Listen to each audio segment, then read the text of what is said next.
Hello, today we're going to look at another Lagrangian mechanics problem in which we have a mass attached to a spring which oscillates and the mass slides on the plane, but attached to this mass m we have a pendulum and we're asked to work out the equations of motion for this system. So this is quite a easy problem. Now if we dissect our diagram and put some more details in, we can see that we have the focus on the pendulum. It's an angle theta. The displacement of the block is x. Okay, and the length of the pendulum is L. Now the linear velocity of the bob, well, of course, the displacement of the bob is just its arc length, which is L theta. Therefore, the velocity is L theta dot, and that's its linear velocity, which is perpendicular to L. Okay, and of course, they should be about the same length, but x dot is our displacement of the block. So therefore, we can combine these two velocities vectorially to find our total velocity, v, which we'll do in a second. Okay, and finally, this distance here from maximum potential energy to maximum kinetic energy is L minus cosine theta, simply because cosine theta is your adjacent divided by hypotenuse, okay? And this total distance here is L, so therefore this small distance is L minus L cosine theta. Okay? Excellent. So if we combine those velocities, we looked at before, our linear velocity and the velocity of our block. Alright, we therefore get v squared, okay, just add them together and square the velocities. V squared is equal to x dot squared plus L squared theta dot squared plus 2L x dot theta dot cosine of theta. Okay? Excellent. So the total kinetic energy of our system.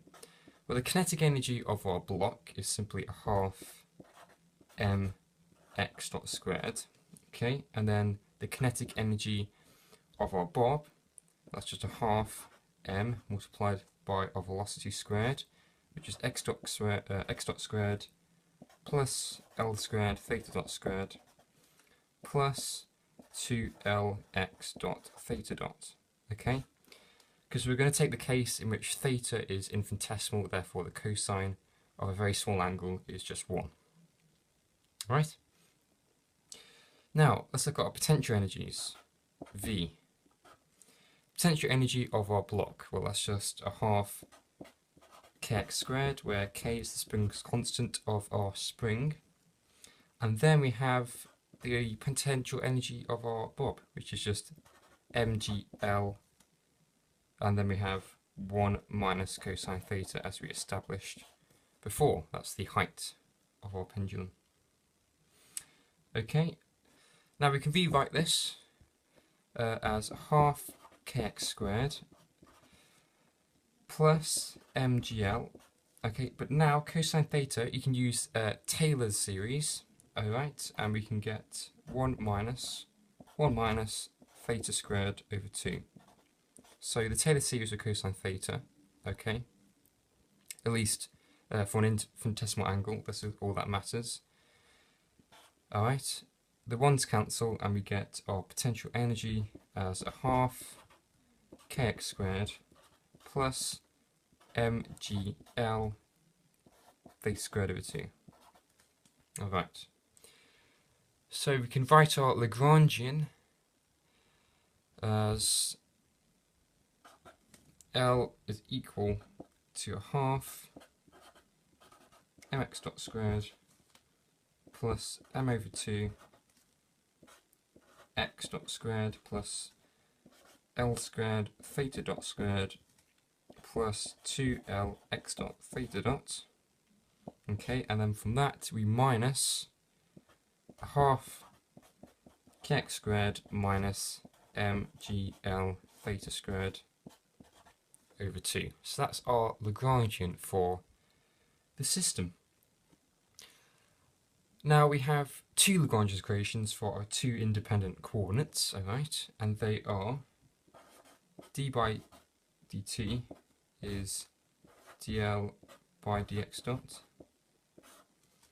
minus dl by dx equals 0, and d by dt of dl by d theta dot minus dl by d theta equals 0. Okay, now you should be quite familiar with Lagrange's equations by now, so if you already know how to do the calculus, then you can skip this bit.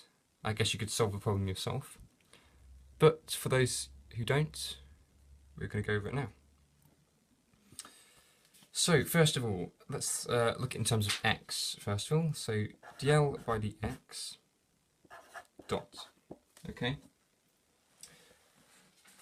So we get the Lagrangian back up again.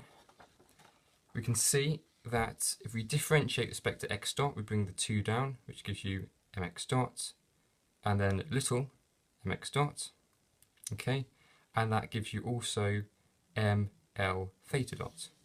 So therefore we can write dl by dx dot as mx dot plus mx dot, and then we add ml theta, okay. Take the time derivative of this, so d by dt of dl by d theta, dl by dx dot is, well, we can combine the two masses and we can just say m plus m derivative of x dot, x double dot, and then we have plus ml theta dot. Right, and to complete it, we have dl by dx, which is negative kx squared. So our first equation of motion in terms of displacement x is m plus m x double dot plus m theta ml theta double dot plus kx squared equals 0. Alright. And finally, for theta, so dl by d theta dot. Okay, so let's look at our Lagrangian. Dl by d theta dot, so we have theta dot there, bring the 2 down, that gives you ml squared theta dot. And we have a theta dot there, the 2's cancel out to give you ml x dot. Alright, so we have dl by d theta dot is ml squared theta dot plus ml x dot. Take the time derivative. Alright, and that is ml squared theta double dot plus ml x double dot. Finally, dl by d theta, and that is we have a theta here, bring down the 2, and so we get negative mgl theta. Alright, and the final equation of motion in terms of theta, okay, as you'll see, is ml squared theta double dot plus ml x double dot plus mgl theta, okay, is equal to 0. You can cancel out the m's and the l's to give you l theta double dot plus x double dot plus g theta equals 0. Alright, so those are the equations of motion for our system.